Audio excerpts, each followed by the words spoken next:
Excelente día y bienvenidos. Hoy les comparto que estamos con Luis Eduardo Navarro de Navarro Galeano Abogados y me pareció muy interesante poderlo invitar a él porque pienso que en el mundo empresarial, en el mundo del emprendimiento, siempre es muy interesante contar con un abogado y adicional, yo sé que en este mundo de los negocios hay cosas bien retadoras. Una de ellas es saber cómo cobrarle pues a estas personas, a estos clientes que en algunos casos hasta nos ha costado muchísimo. Así que doy la bienvenida a Luis Eduardo. Muchas gracias por aceptar esta invitación. Y bueno, empieza contándonos un poco más de ti, contándonos qué te llevó a tomar esa decisión de apoyar a los empresarios y emprendedores a recuperar su cartera. Bueno, Gary, no, primero darte las gracias por la invitación. De verdad, muy honrado de estar aquí contigo y con toda la comunidad que vienes creando. Y bueno, claro que sí, yo soy de Santa Marta, Colombia, Santa Marta, Magdalena, Colombia. Eh, y cuando estudias la carrera como abogado, cuando entras a la facultad, no hay una materia puntual de recuperación de cartera, no hay nada asociado con el tema, pero también tuve una influencia cuando estaba muy pequeño por allá cuando estaba en primaria, en Santa Marta, y vendía chocolates y vendía como varias cosas. Y desde ese momento entendí, hombre, que no se podía fiar, que si fiabas tenías que cobrarle a la persona, porque pues el negocio se iba moviendo de acuerdo como el dinero que iba vendiendo de los dulces, pues era lo que me permitía volver a comprar. Y ya cuando llegué a la carrera, tuve la oportunidad de estar en una firma de abogados en Bogotá, una firma de abogados paisa, donde donde realmente aprendí todo este tema de cartera y entendí como la importancia de el flujo, ese flujo de caja que genera la cartera, pues cuando te dejan de pagar, se afecta esa caja. Yo la asimilo mucho con la gasolina. Es como cuando te estás quedando sin gasolina en el carro. eh, la recuperación de cartera es como esa inyección de gasolina que le das para que el carro pueda estar andando. Y ahí es donde viene un punto importante y es las empresas se mueren y eso yo creo que lo han escuchado todos en los primeros 5 años, el famoso Valle de la Muerte, pero casi nadie habla es porque se quedan sin caja. O algunos sí dicen, listo, algunos coach financieros, las empresas se mueren porque se quedan sin caja, pero no es fácil, no hacen el énfasis en que esa caja, cuál es al final del día es cuando tus clientes te dejan de pagar. Y ahí es donde nació como el interés de parte mía y de parte de todo el equipo que está conmigo en Navarro Variano, y es no verlo como un abogado, sino verlo más con un enfoque de empresario, verlo más con el enfoque de qué pasa si Gary hace el negocio de la vida, pero sus clientes no le pagan. ¿Cómo hace Gary para entrar al siguiente negocio si tiene un hueco acá? Y de verdad pasa mucho. Hay muchas historias sobre este tema. Por ejemplo, les quiero contar rápidamente un caso del 2021. Nos llegó, mentira, 2020, septiembre, octubre del 2020, nos tocó la puerta un empresario de acá de Bogotá y me dijo, me deben más de 600 millones de pesos. Cuando comenzamos a revisar el caso, nos dimos cuenta de que las facturas se habían vencido. Las facturas se vencen a los 3 años. Realmente el término técnico es prescribe, pero pues todos lo conocen como vencimiento. Desde la fecha de vencimiento, 3 años siguientes. Y claro, las facturas eran del 2015, el señor nos buscó en el 2020, pues habían vencido en el 2018. Y pues pleno COVID, crisis económica, y pues eran casi 600 millones de pesos en facturas, que pues en ese momento sí le comenzó a hacer como mucho eco, y ahí en ese momento, meses después, comencé a pensar, pues madre, o ellos venden muchísimo dinero para no darse cuenta que le deben casi 600 millones de pesos, o qué fue lo que le pasó a esa empresa. Posteriormente, pues, en un tema muy técnico logramos salvar, no todo, pero logramos salvar como el 80% de la deuda y pudimos presentar la demanda y todo el tema, pero ahí nació como esa curiosidad muy marcada de por qué los empresarios no se preocupan en tener la caja llena, en tener como esa recuperación para poder avanzar, Gary. ¿Qué te pareció mi historia? Súper, pues muy interesante y lo que tú dices, como la envergadura o de repente la forma en la que el empresario fue esperando de su cliente hasta generar esa cantidad. También me parece muy interesante que lo que tú haces y nos cuentas allí con tu historia es que hay una unión entre tu rol de siempre haber sido emprendedor que te permite entender lo que está pasando con los empresarios, con el ejercicio del derecho como tal y la experiencia laboral que empiezas a adquirir aquí.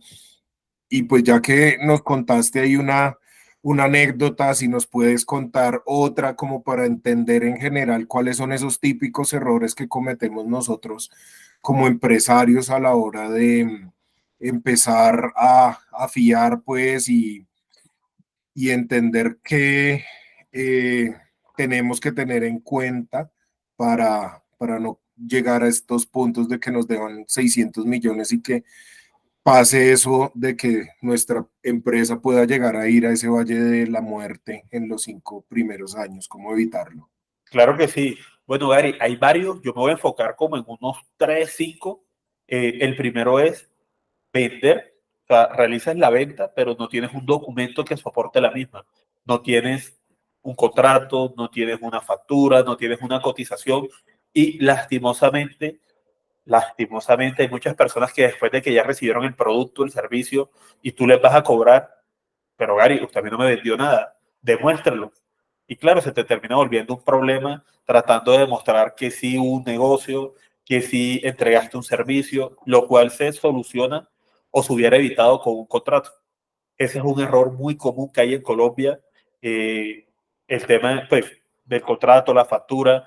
Hay también un error muy común que es no generar la factura, que con todo el respeto de mi mamá, que es contadora, viene de los contadores y es, algunos contadores están en una tendencia de, usted factura cuando usted le pague. Y hay muchas empresas que primero tienes que facturarle, y ese es el deber ser, primero facturas y a los 30 días te pagan. Algunos contadores en Colombia recomiendan, usted hasta que no reciba la plata no facture. Entonces quedas en como en un valle de, él no te paga porque tú no has facturado, pero tú no le puedes cobrar en forma porque pues no tienes cómo. Ese es un segundo error. Yo, en mi posición ya como abogado, recomiendo mucho, factúrelo, tenga los soportes para poder cobrarle y no lo haga al contrario, porque tuvimos un caso, eh, hablando de ese tema, de un empresario acá en Colombia, donde había prestado servicios por más de 2 años y venía asesorado así. Él no tenía contrato, bueno, el contrato sí lo hicieron, pero nunca lo firmaron, terminó siendo un contrato verbal y a la hora de 2 años después salieron de pelea el empresario que nosotros estábamos representando, que era el contratista y el contratante, y le dijeron, haga lo que tenga que hacer. Nosotros lo comenzamos a apoyar en el tema de cobranza, en una cobranza extrajudicial, y los abogados me decían, pero es que no tienes una obligación clara. O sea, la obligación no existe, no tienes facturas, no tienes contratos, no tienes nada donde se soporte que efectivamente son 30 pesos y no 50 pesos. Y en ese tema nos demoramos aproximadamente como unos 6 meses. Al final del ejercicio lo logramos solucionar. Ambas partes tuvieron que ceder para llegar a un punto intermedio. Se dañó la relación entre las dos partes, entre contratante y contratista. Incluso el abogado, como del cliente de mi cliente, por decirlo de una forma, era muy cercano. La relación se rompió porque pues él estaba protegiendo los intereses de su cliente y era algo tan fácil como generar la factura. Mira todo lo que te acabo de contar en una historia real. Otro error típico es que a muchos empresarios les da miedo, pena, no les gusta cobrar. Y pues al principio, cuando las empresas están arrancando y están con presupuestos reducidos, pues para ti y para nadie es un secreto de que el empresario es el mensajero, es el que factura, es el contador, el auxiliar, pero hay muchos empresarios que les da pena cobrar y pues al final del día hay algunos otros clientes que si tú no les cobras no te pagan. Entonces, para mí esos son como los 3 errores más típicos que se generan, Cari. No sé de tú. Y, y en tu forma, ya como para ir cerrando, ¿nos puedes contar cómo haces tú y qué valor agregado tienes para que de repente no lleguemos a eso de perder la relación y cómo podemos pues aprovechar los servicios que tú tienes y la experiencia para dejar de lado ese problema de tener pena y de y de tener que sea algo, una carga más entre todo lo que tiene que hacer el todero, que es el emprendedor, y bueno, y tú lo puedas hacer por nosotros. Claro. Bueno, varias cositas. La primera, nosotros estamos en un enfoque preventivo y es protéjase y va muy alineado a los tres tips, a los tres errores. Protégete antes de vender a crédito. O sea, protege de tu contrato, ten una política de cartera donde sea muy claro cuáles son los timings o cuáles son los tiempos que se manejan y cómo deben actuar, cómo debe actuar la empresa o nosotros si los estamos apoyando para que cuando lleguemos al punto de no pago, ustedes tengan las herramientas para cobrar. Eso es como un diferencial nuestro. El otro es, nosotros lo vemos más como empresarios que como abogados. ¿En qué sentido? En tratar de mantener la relación entre A y B. Para nosotros es vital que esa relación se mantenga y nos esforzamos mucho en eso. Le metemos mucha persuasión, mucho empatía, mucho entender a la otra persona hasta cierto punto, como el de los tiempos de cobranza o de la política, porque pues ya ha llegado un proceso, pues eso no se va a mantener en el tiempo. Y otra forma como lo pueden hacer, nosotros siempre partimos de una reunión diagnóstica, una reunión inicial, donde el cliente nos cuenta, Gary, ¿qué hace? ¿Cómo lo hace? ¿Por qué lo hace? Y yo le hago preguntas cuando yo soy la persona que me entrevisto, como venga, usted está dispuesto a recibir retroalimentación y que le diga cosas que de pronto no les va a gustar, porque lastimosamente también hay empresarios en Colombia que no les gusta. Hay empresarios que pagan por el servicio, pagan por el acompañamiento, pero no quieren hacerlo. Entonces, para nosotros es vital pues generar una solución, generar un cambio en cómo lo hacías antes y proteger tu empresa. Eso es lo que nosotros hacemos. Súper, bueno, algo súper boutique, súper personalizado. Ahí entonces está la invitación para que puedan resolver este problema, superen el Valle de la Muerte. Aquí abajo en la descripción del video les vamos a dejar un eh, link para que puedan obtener allí un beneficio y un trato especial en el momento en que deseen empezar a hacer como esta preparación o si ya están teniendo ese tipo de problemas, pues para que tengan una atención especial por haber visto este contenido en el canal y nos vemos en una próxima. Muchas gracias, Luis Eduardo, y a toda la Gracias. audiencia. Gracias. Gracias.